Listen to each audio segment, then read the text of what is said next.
Hello, fellow yappers. I'm Ruchi. And I'm Shalini, and we're your hosts of Binge, Yap, Repeat.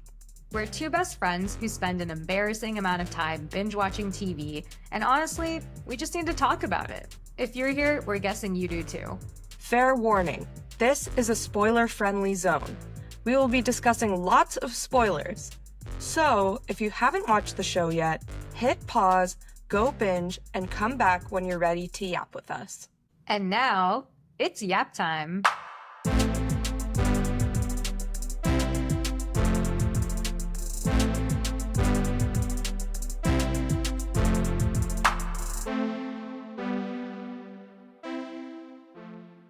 Hello, yappers. Welcome back to another episode of Binge, Yap, Repeat. I think we'll just do a couple admin items and then we'll get into the secret lives of Mormon wives. I feel like you're switching between your work voice and my gremlin voice. I was like, what do I call the other one? Yeah, my personalities be like. We'll just go through the first few admin items and then we'll talk about secret lives of Mormon. Then we'll get fucked up. Okay, so I have something very exciting to talk to you about, but first, admin things. We're officially done with our backlog, so that means that all of the episodes from here on out are going to be fresh, hot off the press. I literally just finished Secret Lives of Mormon Wives Season 2, like 10 minutes before this episode, before we started recording it. I'm so impressed with us that we've watched all 10 episodes of Secret Lives of Mormon Wives in essentially 2 days. Yeah. Both of those days were working days, so yeah, that is full-time jobs, you guys. It's not podcasting. We are not getting that back from this podcast. This is filling our cup emotionally, but definitely not financially. We have sunk more money into this than we've made, aka zero. Yeah, well, anyway, we're done with our backlog, so that means that we won't have any random oopsie doopsies throughout the episode. But you guys didn't even notice that. But it also, you never know. When I'm editing, I might just throw some in there. This is a game changer. We'll see. But it also means that we don't have any more random audio issues from episode to episode. Yeah, we're so sorry about the audio quality for the last 3 episodes. As we were editing, we were like, oh my God, why is this so bad? Well, we know why it's so bad. It's because I didn't have a good mic for the first few episode recordings we did. You didn't have your mic, like, even my audio was thrown off, and it was just like bad all around. But you know what? Nobody listens anyway. Except for you, Jackie. Thank you, Jackie. Yeah, thanks, Jackie. Shout out to Jackie, our #1 fan who watches none of the shows, but listens to every one of our podcast episodes. She's our podcast mom. Okay. Are you ready for this? I'm so ready. My friend Ariel texted me today, and she was like, Ruchi, how did you know that Taylor and Tyler were broken up before they started filming Temptation Island? You were right. My theory was correct. And, what? Okay, so just to prove to you and all of our listeners that I did actually predict this, is they came out on the Vile Files and talked about it. And the Vile Files came out on March 27th. And we recorded our Temptation Island episode part 1 on March 16th. Oh my goodness. How you are so perceptive. Body language. Oh my God. Sorry to all you folks who are just listening, but I did a full-on shimmy. Yeah, so anyway, I felt like that Captain Holt from Brooklyn Nine-Nine when he's like, vindication. That was me today. I was like, I am so happy that we're recording today, and I can't wait to tell Shalini about this. Wow. So what's the story? What did they say on Vile Files? Yeah, so that's what I tried to look up before we recorded this. So they basically, I think what happened is they didn't really have like a long discussion about this, but Taylor and Tyler, the night before, they were trying to figure out what seats to like get next to each other. And so on the way there, they got seats next to each other on the airplane. And then Taylor was choosing seats for them on the way back. And Tyler was like, I think it's best if we don't sit next to each other on the way back.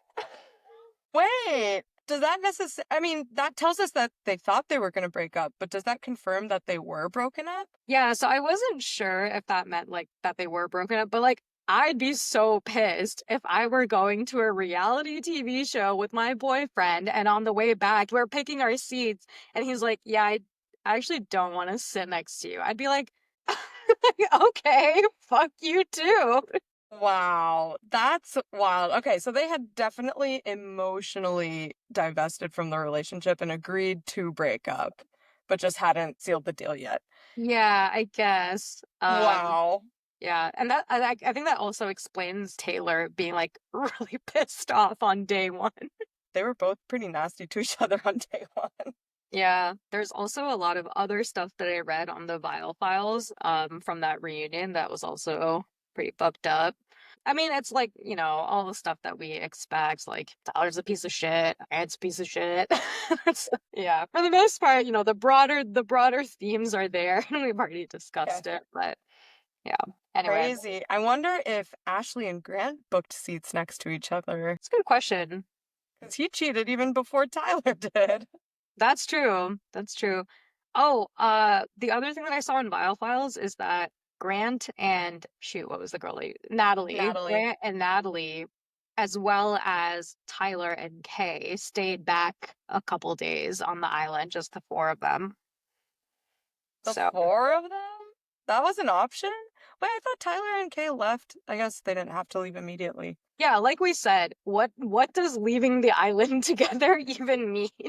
Because they also said that they didn't even date after the show ended. So Right. like they did not leave the island, nor did they date. So what does leaving the island together mean? That label is as non-committal as the men on this show. Uh, okay, well, from one reality show to another, shall we talk about Secret Lives? All right. Today we will be talking about the highly anticipated season 2 of Secret Lives of Mormon Wives. This show aired on Hulu on Thursday, May 15th. We are recording this Tuesday, May 20th. It was about 10 hours of content that we got through, and we had a bachelorette party this past weekend. So we're Yeah. doing it for you, listeners. And by listeners, I mean Jackie. Thank you, Jackie. Jackie. The Google series synopsis of the show is a group of Mormon mum influencers get caught in the midst of a swinging sex scandal that makes international headlines. So I guess that was definitely the hook for season 1, but I would actually say more accurately for this season is that it's about Mormon mom influencers who are just experiencing the aftermath of a quick rise to fame. Would you agree with that? So true. Let's do overall thoughts. Okay, well, yes. And I guess just to respond to your season 2 synopsis, definitely, because I do think a lot of I wanted to say characters just now, but they're real people. I think a lot They're of not characters. that's true. A lot of these people I did think changed a lot from season 1, so Yes, I'm ready to talk about that. to me. Yes, exactly. You know it. Yeah. Okay, so overall thoughts. I think I mentioned this before, but I was watching Devil's Plan before this, so it was pretty big show whiplash. I do remember really liking season 1, but I feel like I couldn't really get into season 2 as quickly as I did season 1, probably because of my probably because I was watching Devil's Plan before, so I needed a palate cleanser that I didn't get in between. I needed a 101 Dalmatians in between Devil's Plan and Secret Lives. Um, but I felt like I think it was maybe episode 4 or 5 that I felt I was like, okay, I'm back into this again. I remember, and I can't wait to see how this plays out. So I don't think I was super into it as much as I was in season one, but it was still a good watch. I was really excited for this season because I caught on to the show a bit late last fall. I think it aired in September 2024, and I don't think I watched it for at least a month after it came out. And I was so hooked on season one that I was really excited for season two now that I know all the people and I'm watching it right when it airs. Um, but I ended up thinking this season was so chaotic, it was hard to follow all the drama. And a lot of the times I thought that the producers were just instigating drama. Not only where you actually hear the people behind the camera asking these super leading questions to the wives, but also just in some of the plot lines that happen, I was like, this is really unrealistic that someone would just think to start this conversation. This was definitely the producers. And so I thought they just did a little too much. I thought season one had a pretty consistent arc of, Whitney's downfall, Demi's kind of comeuppance into becoming the reasonable point of view, Jen's marriage towards the end, and I guess Taylor's chaotic pregnancy throughout all of that.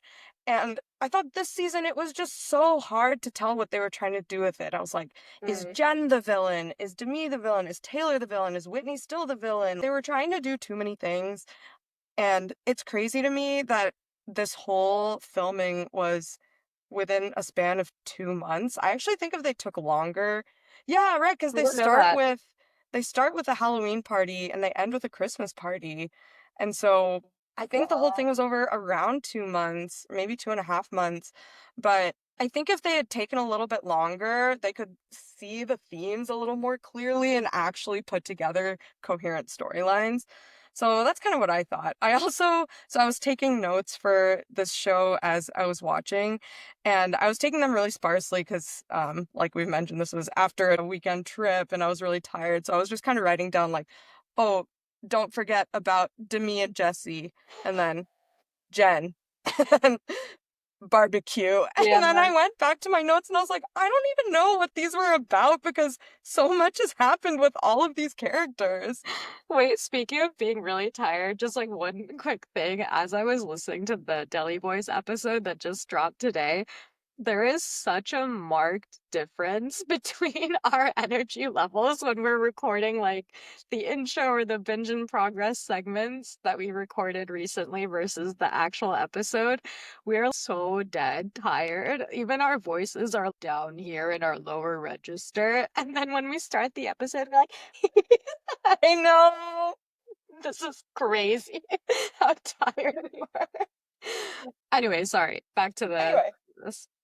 yeah. So anyway, I still ate the show up. Like I still really binged it super fast and it was enjoyable to watch in the moment, but looking back, I'm like, what was that? Yeah. Yeah, I totally get what you mean. It kind of felt like the most recent season of Selling Sunset, where maybe it was either the most recent season or the season before that, where people were just like, "Oh, I have issues with you because it I mean, 5 years ago you were at a party and then you like looked at me the wrong way." It was like that level of drama, and then the other person's like, literally what? What? Like, we've had so many friendly conversations since that day that I don't believe that saying that one thing about you 5 years ago is actually what's like eating at you right now. And it kind of felt like that a little bit. It was still a little bit of manufactured drama, but then also I think there were, yeah, definitely like a little bit of manufactured drama, especially between Jesse and Demi. Yeah. That one made me sad. Yeah. Okay, let's talk about Demi. I think Demi was the one who changed the most, especially for me as a viewer, because I remember at the end of season one, I was like, Demi was my favorite because she really came after Whitney. I really disliked Whitney in season one. I was like, she really made Whitney own up to her shit. She was calling her out. Finally, someone's calling Whitney out for the bad friend that she's being. I'm so glad Demi's doing this, and she's really come out of the woodwork. I didn't think I was gonna like her, but now I really do. And that's how season one ended. And after this season ended, I was like, Demi fake as fuck. Yeah, she Or just it was so meta in a way because season one is the reason for her downfall in season two. It was crazy. She was like, well, I was clearly the fan favorite, so yeah, people like me because I'm so honest and I tell the truth. So this is why I should be winning all of these arguments because I know this is what the people want. And it's like, girl, we liked 5 hours of your life from season one. Like, please do not extrapolate. It's too fast. seriously, yeah, I also thought it was really interesting how the end of season one, like Demi was the fan favorite because she went after Whitney, and then by season two, Whitney and Demi are friends. It's, What? yeah, it was really odd. Why is Whitney back in Mom Talk and Miranda isn't? I'm also so confused by that. Oh my gosh, yeah, we can get into Miranda, but about Whitney. So, A, it was confusing that Demi was open to letting Whitney back in the group. B, it was double confusing when Whitney then was like, "Oh my gosh, I'm so glad." Because remember, so I guess first, Demi did not go to her baby shower because she did the hibachi night at Jesse's house, I think, or someone's house. But then they had a conversation in Arizona, I think, and Whitney was like, "Would you hang out with me?" And Demi was like, "Sure." And Whitney was so happy. And so I was confused about that. Then I was confused because Whitney directly after brings up drama between Demi and Jesse. And then she's like, "Oh, I just wanted the heat off my back, so I just started a little drama between Demi and Jesse." I'm like, girl, it was funny, but I was like, you are so short-sighted. She just always does this. She sees who is starting to accept her back and then starts taking them for granted immediately and then starts shit and then tries to make whoever look like the bad guy regardless of how they treat her. Yeah, Oh, Whitney. Oh, Whitney. they're all so messy. So do you think Demi is just out in Mom Talk now? Like forever? Well, not forever, but Well, I did a little Instagram sleuthing. She hasn't been in any videos with the crew since the end of filming in 2024. That I saw. There were some comments on her posts from Macy and I want to say Michaela, maybe.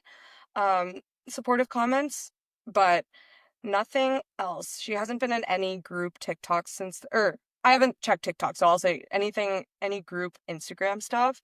But she and Whitney have been making content together. so wild to me.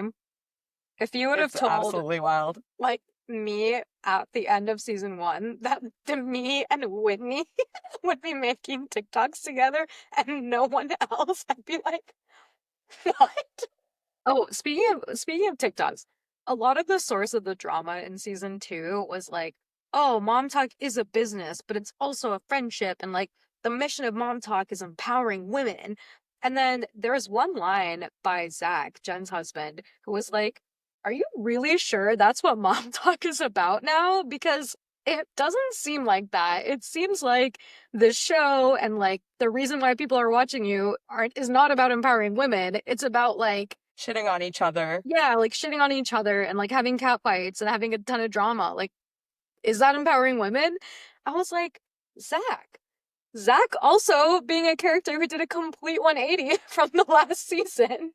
Uncharacteristic lines from Zach the entire season. At first, I was like, this dude's full of bullshit. And I just thought he had really good PR training.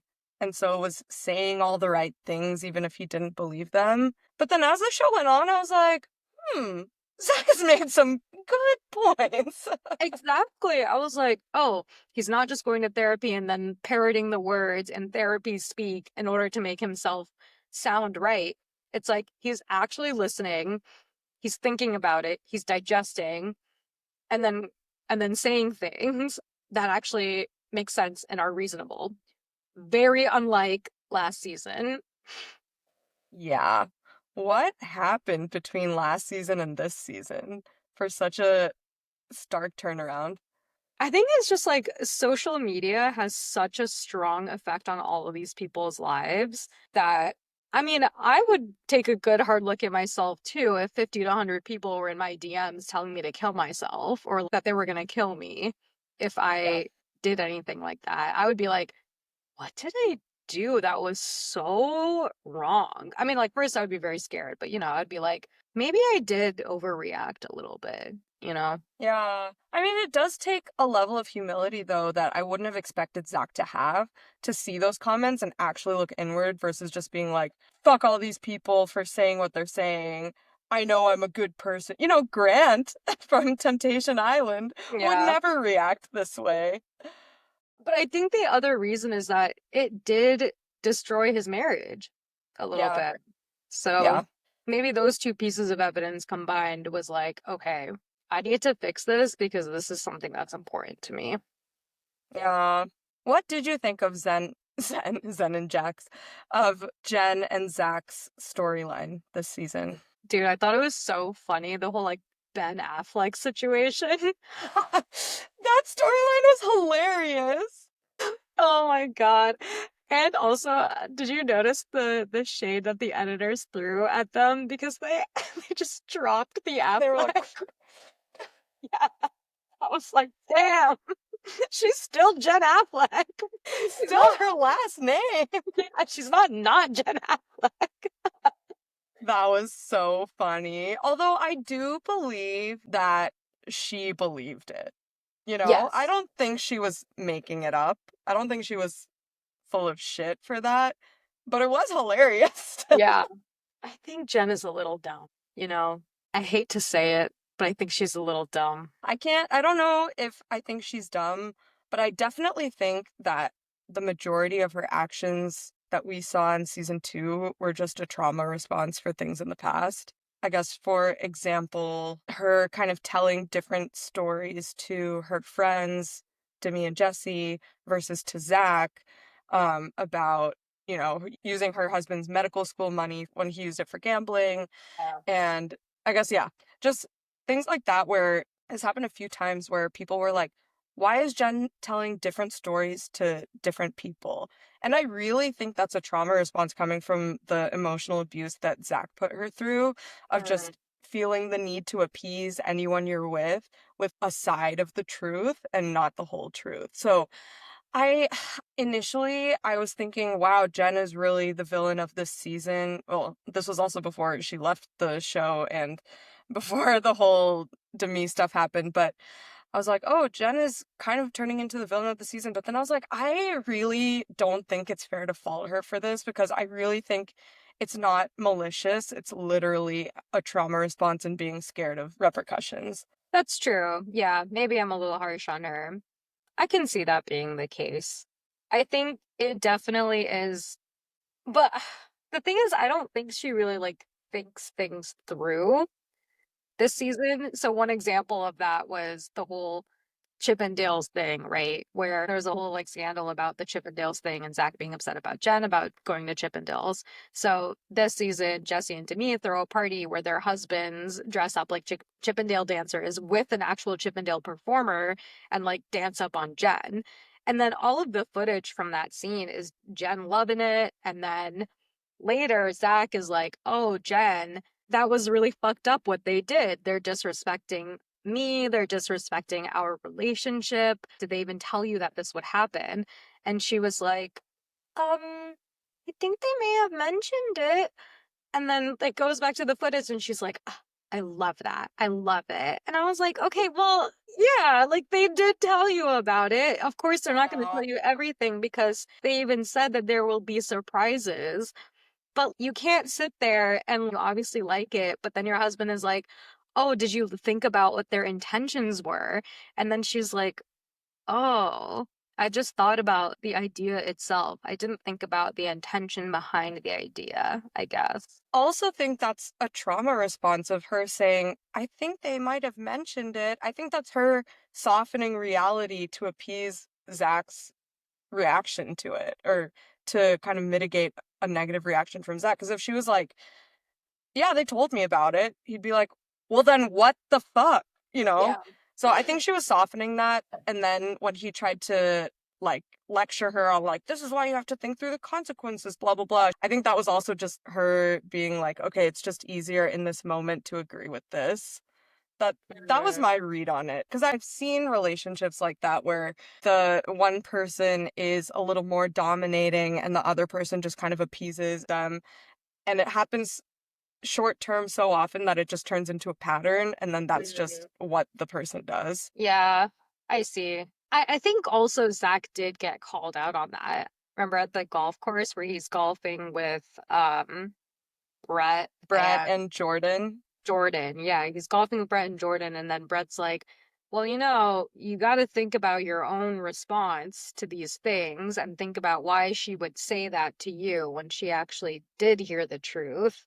Like she might be responding to you in a way that is not gonna, result in her getting yelled at. And so you have to be mindful of that as well. But then he took that feedback really well and was like, Yeah, oh, you're right. I do have the tendency to like react super negatively. So I think that was also another form of growth that I saw in Zach. yeah, Yeah. definitely. Also, I did feel really bad for Jen when she found out that she was pregnant. And That she was was just, so devastating. yeah, my heart really broke for her. Yeah, she really reminds me of this one Taylor Swift lyric from the song Daylight on the Lover album. It's clearing the air, I breathed in the smoke, where I think she's just trying to keep so many people in her life happy that in order to do so, she's just taking on all of the stress of it. And and so when she found out she was pregnant, that was just the tipping point of I can't do this too. Yeah, wow, that was so beautifully put. Wow. Thank you. Taylor Swift is a poet, people. She really is. Yeah. Yeah, but I did feel really bad for her. And then the fact that she was just like, I can't do mom talk. I'm just like I'm literally so depressed. And then she even sent that video of her crying. She cries so beautifully. She does. She's so gorgeous. Yeah, she's so pretty. They're all so pretty. Yeah. Yeah, but I felt so bad for her. I know. Yeah. Oh, yeah. So going back to kind of her trauma response, the last thing I'll say here is that, when they were kind of debriefing the whole Chippendale situation, and it was, I think, one of their last conversations about it when they were on that walk in nature, and then it cut to just the audio because yeah, whatever happened. But in that conversation earlier on, well, my read was that he was upset not because it was Chippendales and that he was jealous, but more because she's calling these people her friends who are intentionally doing this in a mean-spirited way. That was Mm, my read on it. And then her response was, this is reminding me of Vegas. And then he got kind of upset at her for saying that. He was like, come on, this is not the same as Vegas. And I think, for her it was just like triggering from Vegas because Chippendales happened and then he was mad. And then this time Chippendales happened and then he was mad. But for him, he was like, no, I'm not even jealous about it anymore. It's just that you're still calling these people your friends when they're clearly trying to tear you down. mm, Um, yeah, so that was another instance of, I think, her trauma response and also showing Zach's growth in a way. Yeah, true. I mean, Zach still wasn't pleased about it, about Chippendales at the party. Yeah, in the moment he was definitely not pleased about it, but he did not take it out on her, I thought. I thought. Who knows what happened behind closed doors, honestly. True. I would believe it if he wasn't as nice to her when the cameras were off, but from what we saw, it really read to me like what he was upset about was not the fact that she participated in a Chippendales thing. Yeah, I mean, maybe, but also, I mean, we know that Jen has the tendency to listen to one person's view, then develop that person's view and adopt that person's view as her own, and then go to someone else and be like, oh, you did this to me. And then the other person's like, well, at the time, you didn't say anything about it. You were completely fine. So I think when she then goes to Jesse and is like, your husband rubbed his little dick on me, I don't think that was a Jen thought. I think that was a Zach thought. Interesting. I would believe that. Yeah, it also kind of came out of nowhere. I I think she and Zach need to get a divorce. I think they bring out the worst in each other. I totally agree. Yeah, And neither one is really the villain at this point. It's just they're not good they are together. not good together. Yeah, Yeah, which makes the fact that she's pregnant even more heartbreaking. I know. Ugh. Yeah. And do you know what the Mormon Church's stance on abortion is? I would assume it's anti, but I have It's not actually looked pro this up. pro-life. Kill those babies! Yeah, you think you think the Mormon church you think the Mormon church with people who have 6 kids by the time they're 30 is pro-abortion? Why did I even bother asking? I know the answer. Actually, 3 is the new 6. Oh my God. Thank God it's trending in that direction. Yeah, maybe they are pro-abortion. Abort three, keep three. My God. Jesus. Okay, maybe I'll get that. Man. Uh, Um, I do have one thing that I want to oh, talk about. okay. What is ketamine therapy? They had this in season 1, do you remember? I do remember, and I remember looking at the IVs and being like, huh? But I didn't have a podcast last season, and now I do. So now I can record the answer when you tell me. Yeah, ketamine is an anesthetic of some sort. It is used recreationally. In this situation, I think it's used in a very controlled environment. I would guess that it's extreme microdosing that isn't enough of a dose to become addictive, but it's used to treat extreme depressive disorder. And so I think it can just help, I don't know, maybe just form connections in a way that when you're in a depressive state, it's very hard to do and kind of get out of your funk. I think that's what it's used for. But what is like the therapy part? I think it's literally just microdosing is the therapy. Because it didn't look like they talked to a therapist or anything. I think they just like had a little trip and then came back. Yeah. That I think that's also what threw me off is she was like, "Oh, ketamine therapy." I was like, "Oh, that probably means they're gonna take ketamine and then like talk to each Talk other, or, about like their feelings. yeah, talk over their feelings or like talk to a therapist." But then they just like went completely sensory deprivation mode, and I was like, "What? What part of this is therapy?" Yeah, I don't know. Well, it seemed to work for them, regardless. I Yeah, think. something opened up for them. Yeah. Yeah, weird. Another two people that are also really terrible together and that I am glad they are apart, Taylor and Dakota. Do you think when season 3 comes out, they're gonna be like, yeah, we're still sleeping together? Probably, yeah. Honestly, yeah. Oh, Dakota and Taylor. Another couple that just needed to end it. So messy. As messy as their son Ever's poopy pants. With no wipes. No likies. Do you want to talk about the barbecue at Taylor's mom's house? That was in like the first episode or the Yeah, second I episode. think episode 2. Yeah, I did write that down as something to discuss. What the fuck? Why is her family so terrible to her? Literally so horrible. It was making me so sad that this man, Dakota, he intentionally deceived her about sleeping with that girl, Jenna, or doing whatever they did if they didn't have sex. And he has the audacity to come in the house and curry favor with the family, and they have the audacity to take his side. Yeah, that's I crazy. was so livid when her brother was like, relationships are not 50-50. They're 100 on both sides, and your side is lacking. I was like, okay, live, laugh, love, all right? Like, Yeah, fuck off, dude. And then when her dad, I guess stepdad, was like, you like called him over to have sex with you, what does that say about you? Yeah, I really did not like that. Oh my God, I was so livid. Really did not like that. And also the he basically changed his tune about Taylor when she went to the CMA Awards and did the hosting thing, and then he was like, "Oh my God, so many people were texting me. I'm so proud of you." It was like the Super Bowl. I was like, "You were literally slut shaming her 2 episodes ago." It's so sad. You know what the sad part is that what he told Jenna about his relationship with Taylor, that he's just using her for clout, is true. Wait, who? Dakota or? Yeah, remember when Jenna meets up with Oh.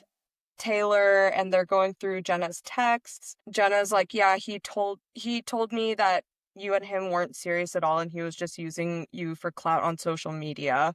And that was so shocking to Taylor, and which fair enough because he was telling her one thing, but I think that was truly the truth. I think so. I think it's the truth too. Yeah. Same with Chase. Such a clout chaser. Oh my God, Chase. I was like, what the fuck are you doing here, dude? Yeah. And I everyone was like like, "Are how you happy with your one moment of fame?" And he's like, "No, I'm not." And I also like how they kept in that quote where Jesse's like, "Oh yeah, I told Kate that she should test him," and Kate told Chase like, "Oh, I don't feel like going to the Halloween party anymore." And then Chase was like, "We have to go." That was Laugh. very telling. Yeah, very Very telling. telling. I hope they broke up. Yeah. I mean, it seemed like by the end of that party, she didn't want to be with him. Yeah. Yeah. Yeah. I did really like her Hailey Bieber costume. But I thought that yeah, was she very, seems very like accurate. a very pretty, very sweet girl. Yeah. Oh, that moment where she and Miranda and Taylor are all hugging was so healing. Sisterhood. Oh wait, someone's at the door. No. Sisterhood. Sisterhood. Oh my God, dude, Michaela. I was Oh, like, Michaela. as soon as they started thinking about who is muting who, I was like, this is not gonna go where you planned it. Wait, before we get into that, because I do want to talk about that. Last thing about Chase. Chase touching Demi. I think, okay, well, A, she definitely blew it out of proportions, but also I think they used the wrong clip because you know how when he was explaining what happened, he was like, "Oh, I went up to her and I was like, hey, do you know where Brett is? Or do you know where blah, blah, blah is?" But that's not the clip they showed. The clip they showed was just him walking past her and not even acknowledging her. So I think it was Yeah, they also a showed little bit of editing magic. no. They showed him walking past her, and he was like, "Where's your husband?" Kind of like mind your own business. Because she was like, "Oh, where's Kate? Where's Kate? Like, where's your girlfriend? She just left." And then he just like walked by her and was like, "Where's your husband?" But And we then didn't like even see his finger in that shot. it was kind of like down below. He had like patted her. He patted her and was like, "Where's your husband?" and then left. And that was laying hands on her. Yes.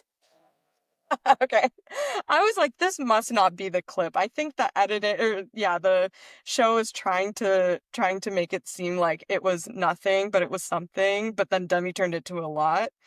Yeah. But I guess Demi okay. really escalated, or Demi really escalated. Mm, Yeah. Yeah, Demetria. Demetria. Going back to Brett's advice to Zach, he really was showing all 50 years of wisdom there. Dude, And I'm like, okay. "Oh, how are you with Demi?" Yeah. Brett is so ugly. Oh, Dude. you were gonna say he's so wise. Oh, no. He's like wise in a way where he is like smug about it. You know what I mean? It's like he says things that are technically correct, but the way that he says them, I'm like, you're so ugly. Like, stop. Someone as ugly as you shouldn't be saying these things.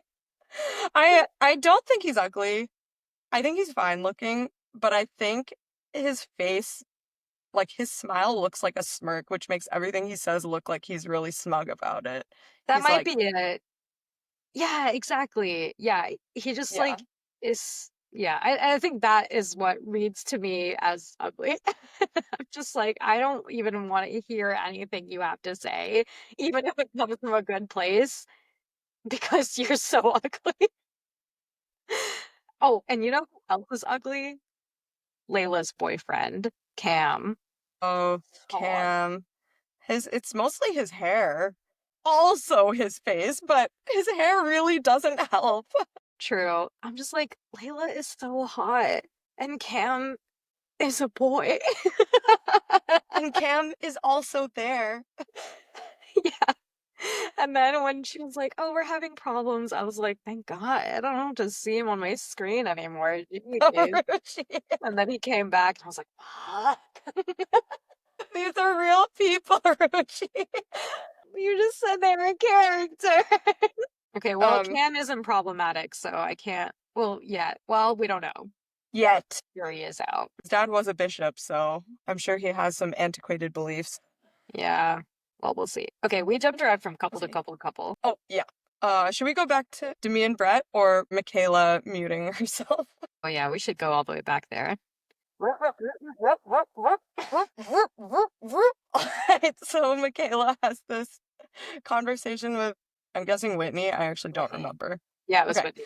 Against her will. Yeah, against her will. I felt bad for her. She was really up against the wall there, but Michaela has this conversation with Whitney and she's like, "Okay, but Macy, you have to be listening in on a phone call secretly, and when I say sisterhood, you have to come save me." And then this bitch mutes herself. And poor Macy's like, I don't hear anything. What would you have done in that situation if you were Macy?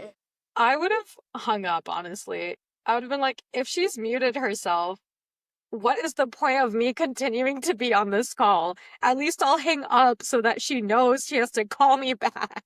Yes, that's exactly what I was thinking. But then I had the second thought that maybe she would mute herself again because she thought that I did something wrong. I would hang up again. I feel like we can play this song and dance all day long. You know what? Oh, Whitney. We're like, Whitney, girl, put me on mute. No, you. Just leave me there. Hey, girl. So we had a plan, and it's not really working out. So Can you help us out? Oh my gosh, I thought it was funny afterwards when she was like, "Yeah, you muted yourself, you ding dong." Very cute. you know what I really loved? How Michaela and Macy are pregnant at the same time, just 2 weeks apart. Dream. I want to be pregnant with a friend. Okay. That will be the dream. That will be the reality. Today it is a dream. Yes. One day. One day. Okay, do we want to talk about Jesse and Demi? Oh, yes. Oh, I felt Uh, so bad. I know that their friendship was one of my favorites from season one and the first half of the season. But I really think Demi has wronged her so many times. I would not fault Jesse. I mean, it seems from social media that they're no longer friends, and I can totally understand why. Really? Okay, I love that for Jesse. I was a little worried that Jesse was also a little bit of a people pleaser and was kind of just getting, what is it? Like railroaded. What is that term? When you're just like rail track railroad? I feel like Demi was dominating Jesse in the friendship. Like Yes. Demi was like, "You are my sidekick, Jesse," and then Jesse was like, "Okay." Yeah. I started the season really disliking Jessie because I thought she was trying to instigate drama between Taylor and Miranda, between Jen and her husband. And I was like, Jessie, this is none of your business. None of these are your business. But then as the season went on, I guess they just stopped showing her doing stuff like that, maybe. But I just felt that, yeah, she was being taken advantage of. The thing she said about how she does everyone's hair for everything and people just take advantage of her, I really felt that. I really felt like that was the reality, especially Demi. And I don't know why. Okay, first of all, I guess the first kind of conflict they have is about Demi wanting to kick Jesse out of the show for more money. Mm-hmm. And they never Horrible. really, it just seems like any resolution the two of them have in their friendship is just because Demi decides it wasn't a big deal. Yeah, Yeah. exactly. Actually, Jesse's behavior reminded me a lot like Jen, where Jesse's like, oh, this person doesn't think it's a problem, so I guess it's not a problem. And then other people are like, dude, that's a big fucking problem. How do you not see that she's using you? Or like, friends don't do that to each other. And then Jesse's like, oh, yeah, I guess you're right. Yeah. So I do think it might be a self-esteem issue. Even her trying to instigate drama between Miranda and Taylor and Jen and her husband, that might also be a self-esteem issue. I think that was her operating as Demi's sidekick and not as her as a person. Because I think she's a good person. She just Yeah, gets swept into other people's drama. I think so too. Also, yeah, the fact that she does the hair for everyone and then Demi is still like, don't go to JC Styles. I was like, bitch, what the fuck? Also, she never in when they confront or when Jessie confronts Demi in the French market in New Orleans, and she's like, Demi, what did you actually say? I want to hear it from you, which I thought was a very good response versus, Taylor just like posting on Instagram about it or TikTok or whatever. Yeah. But yeah, she came to Demi. She said, I want to hear from your mouth what happened before I draw conclusions about it. And Demi did all she said was, that's not how it went down. But she never said how it went down. I was like, okay, then how did it go down? What did you say? Because clearly the message Taylor got was don't go to Jay-Z Styles. Yeah. So what could you have said that would make you look better right now? Yeah. Nothing. The answer is nothing. Yeah, that was a crazy bomb that Taylor Yeah. dropped. Well, I'm glad they're not friends anymore. Seems like Demi would kind of like has basically sold out and would kind of just like do whatever she wants for the money. Yeah. As evidenced by her texting Layla asking how much money they were making for the brand shoot. I am curious how often that happens. How often one of them gets a deal and the other people are like, oh, just curious, how much are you making from this? Maybe it's a normal thing. I don't know. Yeah, maybe. I mean, it is difficult, right? Because they're a group of like 6 to 7 moms. And of course, they also have their own individual things. And of course, some of them are going to get more brand deals or less brand deals than other folks. I have a feeling that Demi got a lot of brand deals from Season season one. one. And especially for her being like Taylor said that she wasn't even originally supposed to be cast for the show. From that to like being a fan favorite, it was probably a lot of it went to her ad. Yeah. Um, oh, the other thing I wanted to talk about, speaking of Demi, is when Macy is talking about her book launch, they like show Demi's face and she is not happy Just the like, entire time.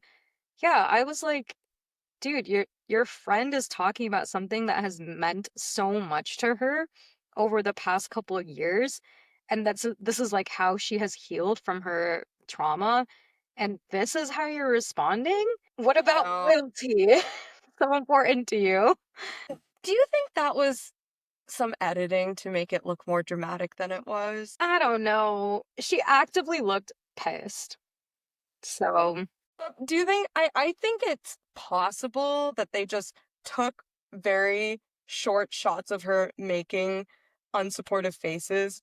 Maybe it was during the truth box conversation, who knows, and just like edited it in to show uh, that she looked grumpy or something, just to kind of create the narrative that she's jealous and wants the biggest brand deals and, I don't know. and then asked leading questions in the interviews. Yeah, exactly. Exactly. Okay, you're So to right. just I get should it be in more our heads critical. that she is not a supportive friend and is competitive. Yeah, okay. I should be more critical. You're so right, Shalini. So I right. mean, who knows? Maybe she was pissed. Either way, season two did its job. I think Demi is unequivocally, the villain of this season, which is a far cry from season one. If Demi was the villain, who was your fan favorite? Yeah, great question. I did put a lot of thought into this. Honestly, I think Taylor just keeps coming out on top for me. Well, okay, let me say this.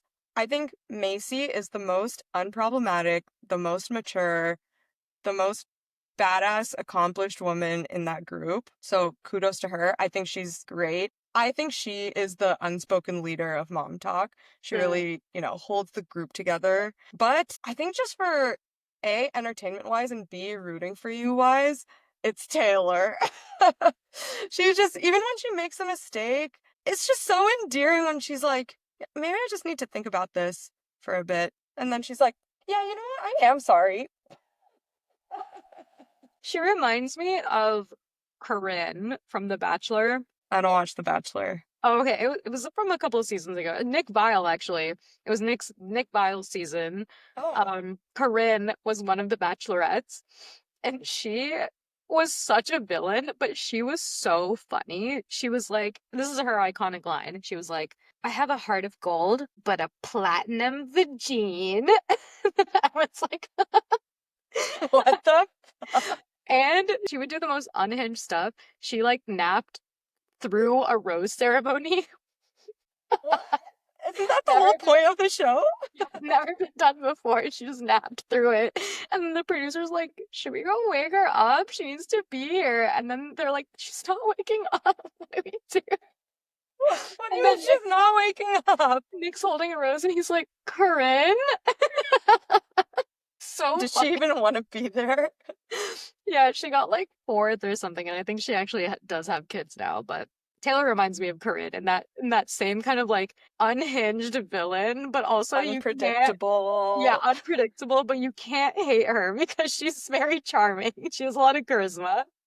There's something about Taylor where I think it's also that she really is an open book, and you know that she's not deceitful at all because she's incapable of doing that. Her emotions are always on her sleeve, and I think there's something really endearing about that. So, yeah, I think she's the besides Macy, who no one can touch her in terms of maturity and um badassness, but Taylor, my favorite, my fan favorite.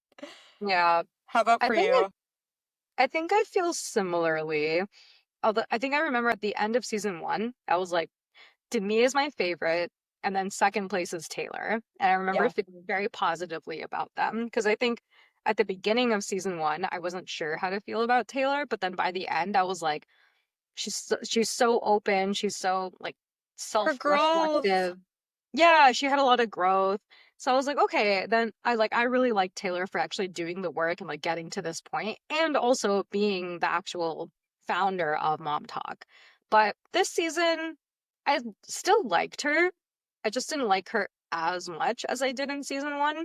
And I Mhm. don't know if that's just because my delta in season one was so great that I ended up really liking her, and then my delta in season two was not so big. So then I'm still at the same place, but it doesn't feel like I like her that much, you know? Right. By that logic, is Zach your favorite character? No. Character! I said it again. Character. Oh, Just kidding, just kidding. no. A man. Please. But I think if I had to pick one, it would probably be Taylor. Yeah. I think no one besides Macy is really faultless this season. And so there wasn't a clear, like, yeah, you, I love you. But also, yeah, no one was, besides Demi, totally hateable like Whitney was in last season. Yeah, for Even sure. Demi wasn't totally hateable. Like, I still really felt so much empathy for her when they did, oh my God, pregnancy roulette. We have to talk about pregnancy roulette. But I felt so bad for Demi during pregnancy roulette. Me too. I was And the like, fact that when Macy and Michaela revealed themselves that they were the pregnant ones, she was like, guys, I'm so sorry for my reaction. And they're like, oh my God, no, it's fine. yeah. Oh my gosh. What kind of fucking idea was that, Layla? What the hell? Literally, okay, this is one of the moments that I think the producers instigated this because they Oh. obviously knew Macy was pregnant. They knew Michaela was pregnant because they had filmed that thing 3 days earlier. And they knew that Demi was trying to get pregnant, so they were like, let's create some drama around this. Hey, Layla, you should have this idea. So hurtful. Yeah, because also, I think if it was Layla's idea, people would have gotten mad at Layla for that, you know? They would have been like, Layla, this is really mean to Demi. Why are we doing this? But if the producers do it and you just have to do it, like, they just had Yeah. to do it. But also, like, such bad luck that Demi was the one who opened the pregnancy test, the I positive know. one. What if they were all positive? What if more than 2 women are pregnant? Did they even look at them all? Who would, right? Who would dig through that pile of pea sticks and be like, let's check all of them just to be safe? Damn. That shit was so fucked. Yeah. Yeah, and then I felt I felt so bad for Demi. I felt so bad for Macy because she was waiting to tell people. And And I she's like, felt so bad for Michaela because she couldn't be happy about her pregnancy. yeah. And they It were was both like, well, diabolical. this is not how I wanted to announce to the group, but here we are. Gotta do it. Yeah. But it was really sweet that they got to share that moment in their shared room Yeah. about being pregnant. Oh, so Yeah. sweet. I really like their friendship. Their friendship is lovely. It's really cute. Also, Michaela's, what is the opposite of friendship? Enemyship. Hatred. Oh, just like Michaela's hatred toward Whitney, like during the last episode, she's like, well, I fucking hate Whitney and she's still here, so. She kept using Whitney as an example of a huge tear in the group in front of Whitney. It's so comical at this point. She literally doesn't give a fuck. And Whitney's just like, that's so And then it weird. cuts to Whitney's confessional and she's like, I'm just gonna keep my mouth shut. Yeah, Whitney's learned a lot. Smart move. Smart move. Yeah. Whitney's like, I know the goal, and I will single track mind focus on that goal. Yeah. She sees that goal, but then when it's like standing up for Taylor, she doesn't do that. And it's like, girl, you Yeah. so dumb. So You why so is dumb. Whitney in the group and Miranda is not in the group? I guess because Whitney was an OG. Well, I guess Miranda was also an OG, Yeah, right? right? Maybe, because what has Miranda done to anyone? They were both OGs. They both left of their own accord. Whitney just did so more recently. I guess so, yeah. Like even though they were both OGs, Whitney was a part of the group for longer and then tried harder to come back, I guess. Whereas for Miranda, they still are not sure about her intentions, maybe. That's true. That's true. Because Whitney was a part of Mom Talk before the reality show versus now Miranda could be just coming on to be a reality TV show star. Yeah. But even Miranda was like, I don't even know if I want to be part of this group. Made me laugh. She said that in so many episodes. She's like, I thought I was joining Mom Talk for this reason, but I don't know. These bitches are messy. Yeah, she's like, it's fine if I'm just a peripheral character. They're like, So I don't know why? if we want her in the group. And she's like, I don't know if I want to be in the group. Yeah. Spider-Man. But damn, that bitch is pretty. Oh my God, gorgeous. They're all so gorgeous and they have so They're all much hair. so gorgeous. They're Yeah. extensions, right? They must be Gotta be. Jay-Z Styles extensions. They must be. And they're getting a discount. That's why they all have so much hair. Putting two and two together over here. Also that was really sweet when Macy comes to Jesse's store and Jesse's like, oh, your mom's extensions? She uses these. And she just knew them off the top of her head. And it's like That was a so fucking cute. wall of hair. A literal wall of hair. And she's like, take these. I was like, wow, I need that for like foundation matching, you know? I just want to walk into Yes. Sephora and some lady is like, take this. I'm like, thank you. Truly, truly. Imagine. Oh, I wish it was that easy. Yeah. Let me see what else. Oh yeah. I just thought overall this season was quite invasive. So here are examples of questions that I wrote down. Who is filming Whitney's home video and why are we literally watching her give birth? Why are we with Michaela's sexual trauma specialist? Why are we at Macy's embryo transfer? And how did they get so many shots of Dakota crying as he's driving away in his car? Excellent questions all around. I definitely had the same question for Whitney's birth.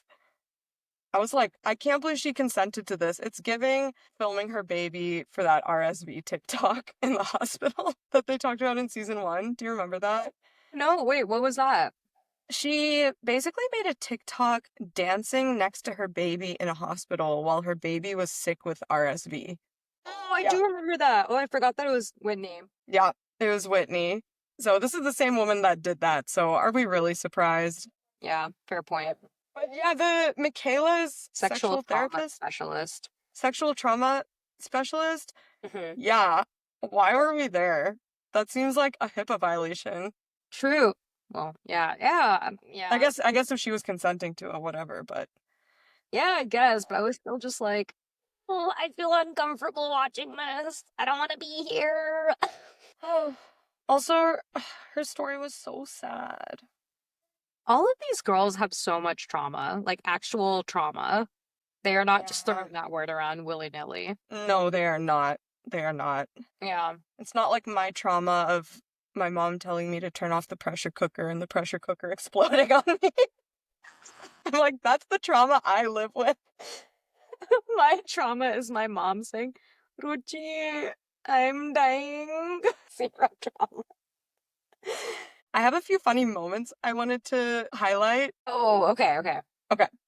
So, okay, actually, before we get into that, one interesting thing I noted twice, and maybe it happened at other points, was that they used the same audio clip in multiple parts of the show a few times. So one example I could think of is that in 2 different episodes, we hear Zach say, "She cries every day, and 90% of the time it's because of the girls." Like Yeah. first it seems like he's saying that as a confessional or something, but then it's actually him saying it to Whitney and her husband. So I thought that was just bad editing. And then, because he definitely didn't phrase it exactly the same time twice. Yeah. And then the other one was Michaela saying, "Am I the only one here with a brain?" Oh, They had yeah. that in twice also. Yes, I did remember clocking that. Yeah. Because I laughed at it the first time, and then when she said it the second time, I was like, This is less funny. yeah. Law of diminishing returns. Yeah. Okay. A really funny moment that I laughed out loud at was when at the Great Mormon Bake Off, when they're tasting Taylor's pie, and one guy is like, "This is really good." And she's like, "Really?" And then it cuts to her taking it out of the box and just reboxing.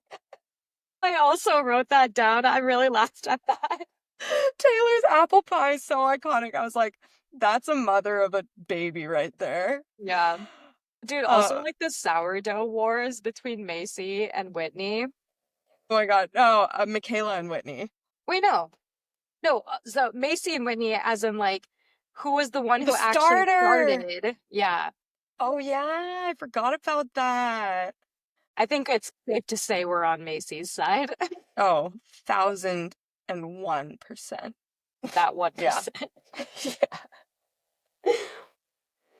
Okay, the next funny moment that I noted was when they were all at Layla's Friendsgiving and someone brought up the cheating rumor of Brett cheating on Demi, and Demi was like, "I'm always with Brett, like we're literally inseparable." And then Michaela's like, "Brett doesn't leave her for 4 minutes." And then her husband's like, "He only needs 2 though."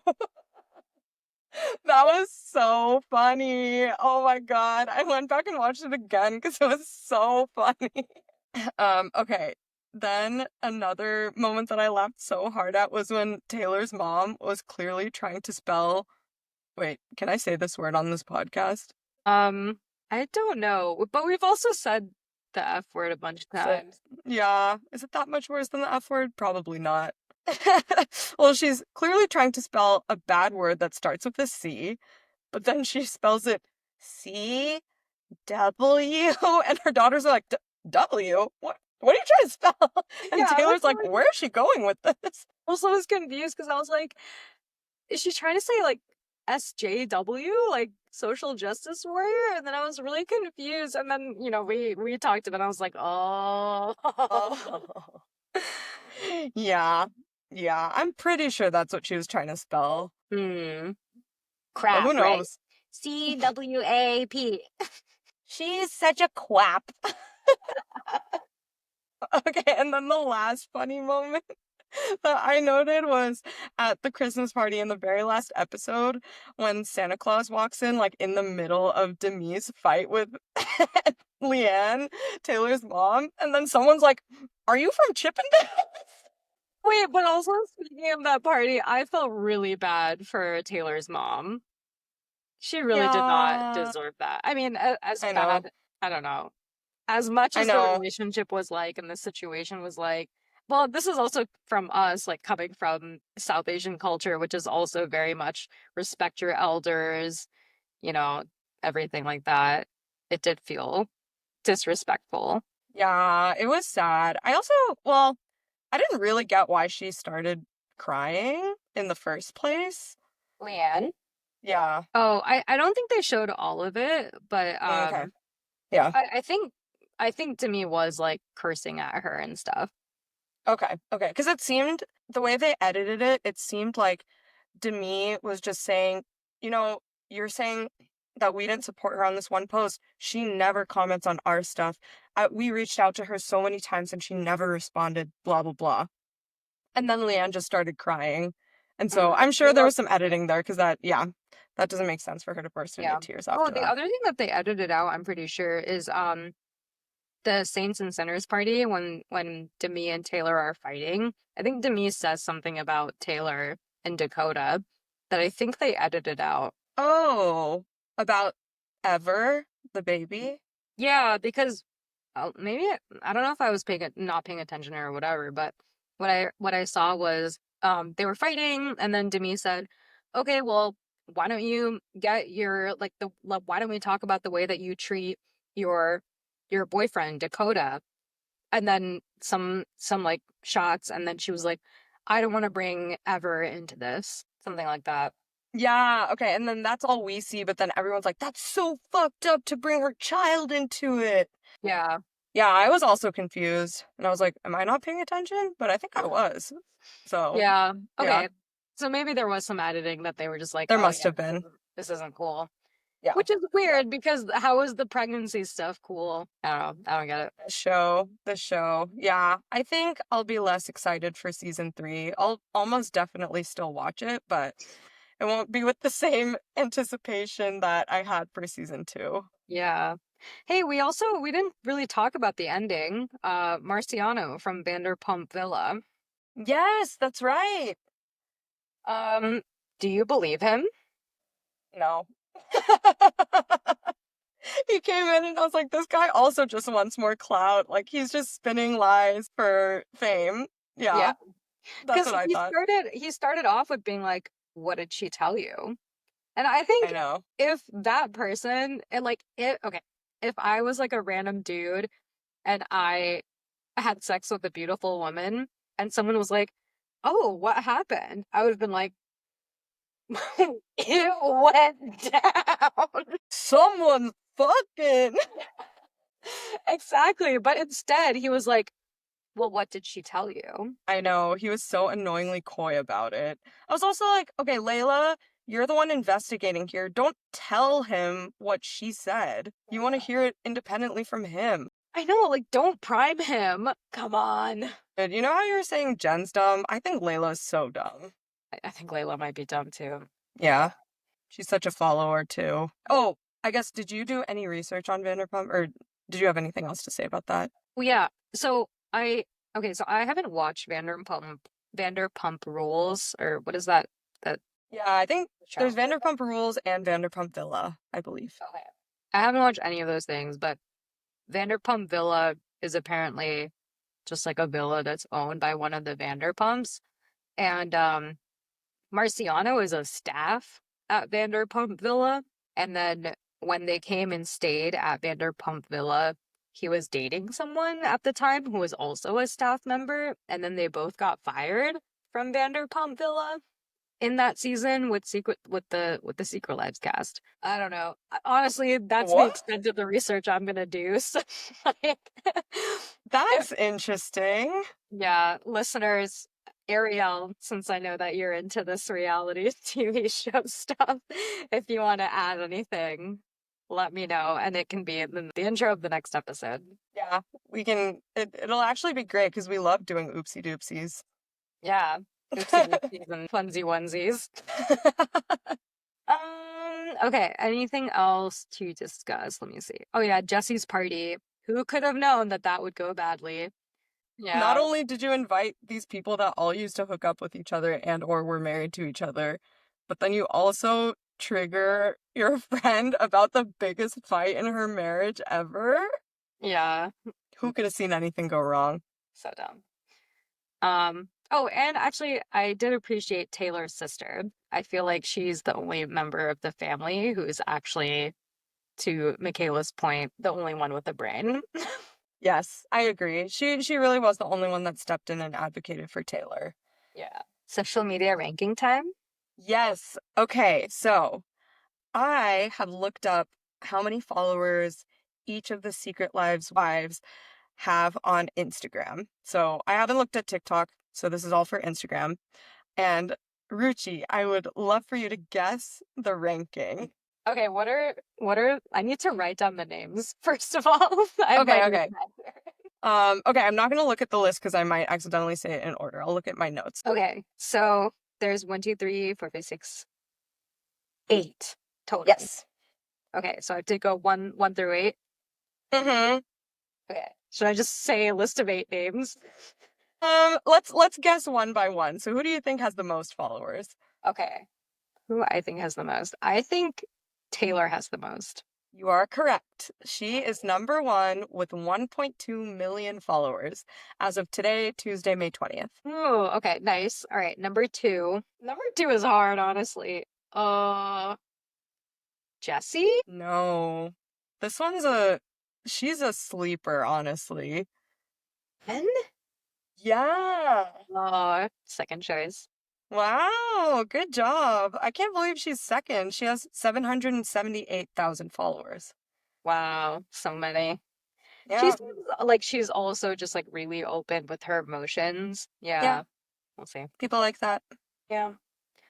I really wonder what the TikTok numbers are because I do feel like they're probably very different, right? Or maybe not. Maybe we'll see. Maybe. In tomorrow's or in the next funsy onesie. Yeah, let's do TikTok rankings in the next episode. Yeah. Okay. Okay, great. Number 3, my guess is I'm gonna try again. Jessie. Nope. Dang, Jessie! To me? Nope. Love that. Okay, I'm gonna guess Whitney. No. Wow, who is it? It's Michaela. Wow. Another Okay. kind of sleeper. Yeah, she has 759,000 followers. Wow. Okay, number 4, Macy. Yes. Nice. They seem similar. 669,000.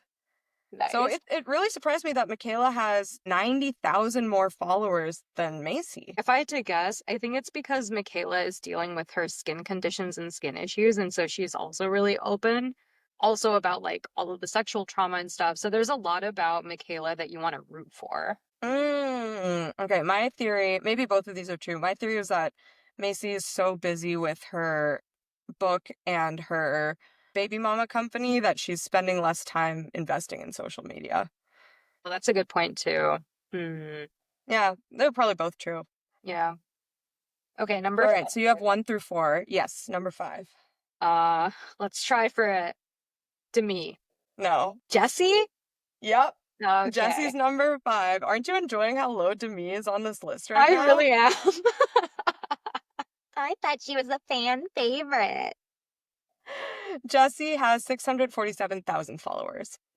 Nice. Okay, number 6, Whitney. No. Me? Yeah. Yeah, she clocks in at number 6 with 565,000 followers. So she has 82,000 fewer followers than Jessie, and not even half the number of followers that Taylor has. I wonder how much her follower count has dropped since the season has started. I know. I wish you could see that, what her follower count was on Wednesday, May 14th. Yeah. I'm sure there are some services out there that kind of do that. Yeah. All right. Maybe another funsy onesie for next time if that's available. Yeah. I think seven's got to be Whitney. Yeah. Whitney has 484,000. Nice. And then eight is Layla. Yeah. Who could have seen that one coming? I feel like she's eight by a lot. Is that true? Actually, oh yeah, I guess it's more than 100K. She has 368,000 followers, whereas Whitney has 484K. Mm. Yeah. She kind of, yeah, that makes sense. Yeah. And then just because I was curious, I looked up how many followers Miranda and Dakota had. Miranda has 256,000, which is 130 fewer than Layla, and Dakota has 118K, which is just about 10% of the number of followers that Taylor has. Wow. Yep. I wonder who is the highest ranking dad in Dad Talk.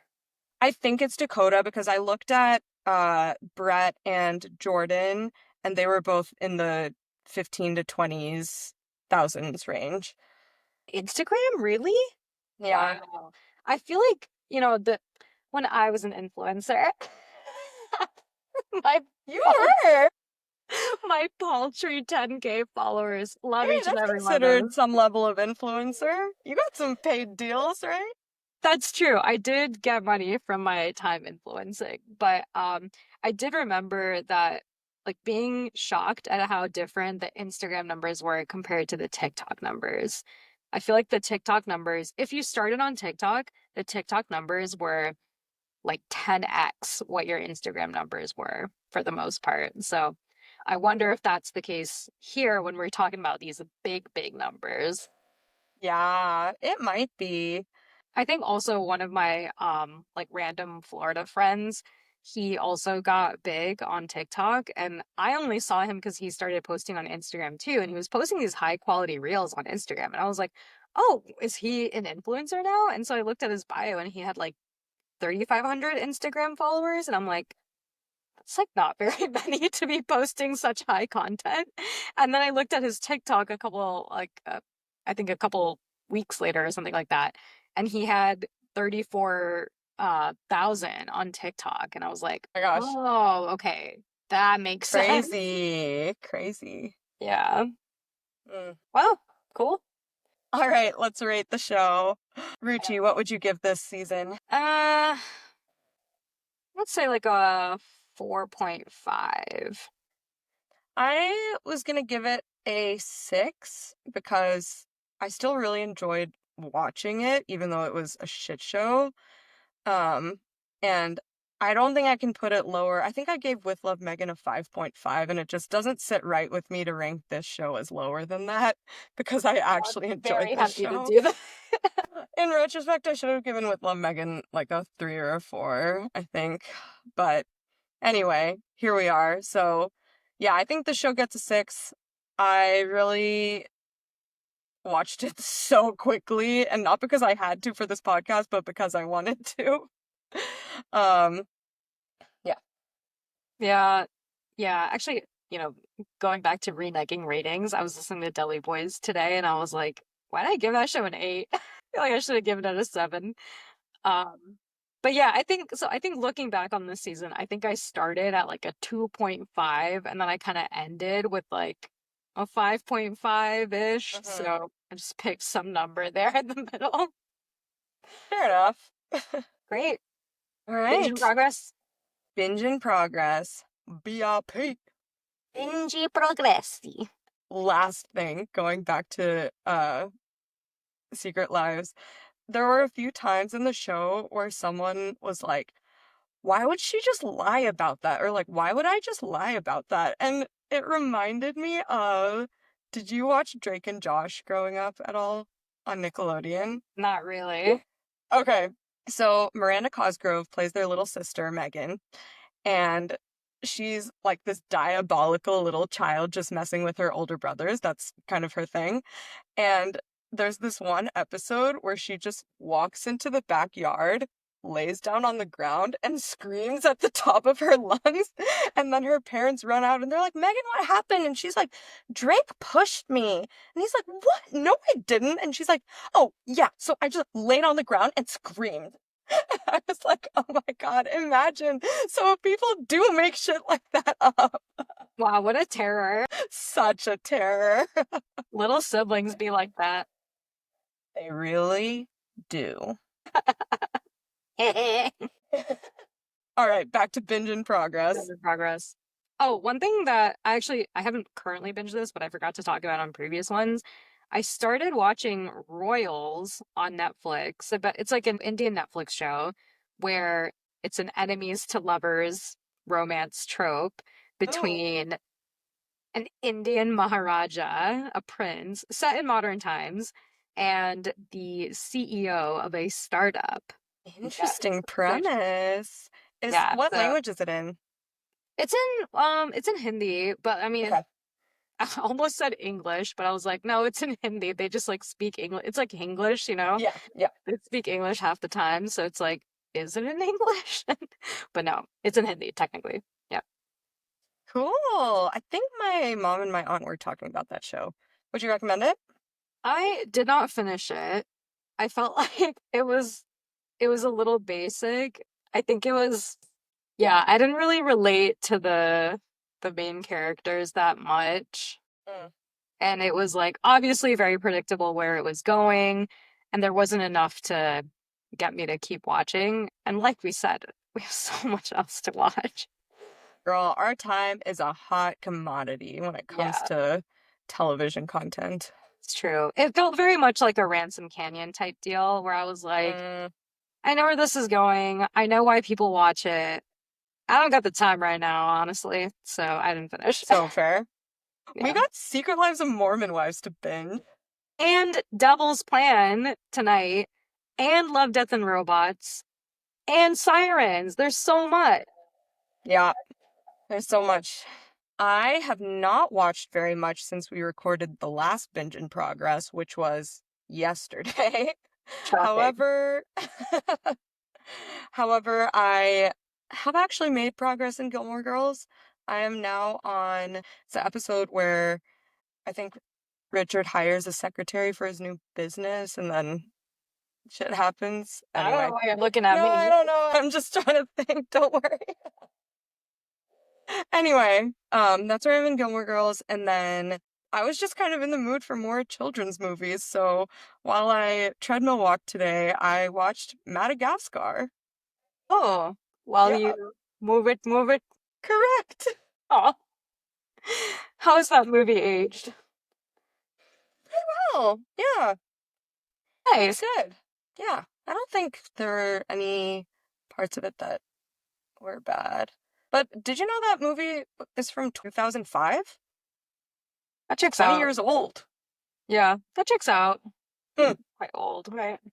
Even Shrek is like Oh, yeah. Shrek 5. has got to be from like 2000 or something. Shrek is 2001, I think. Yeah, you're right. Yeah, 24. Shrek is almost old enough to rent a car. Damn, Shrek, you were so young when your movie came out. So dumb. Thanks for yapping with us. Let's end there. Thanks for yapping with us. If you loved this episode, have some hot takes we missed, or if you've got a show you're dying for us to binge next, follow us on socials. We're at Binge Yap Repeat. Until next time, happy binging.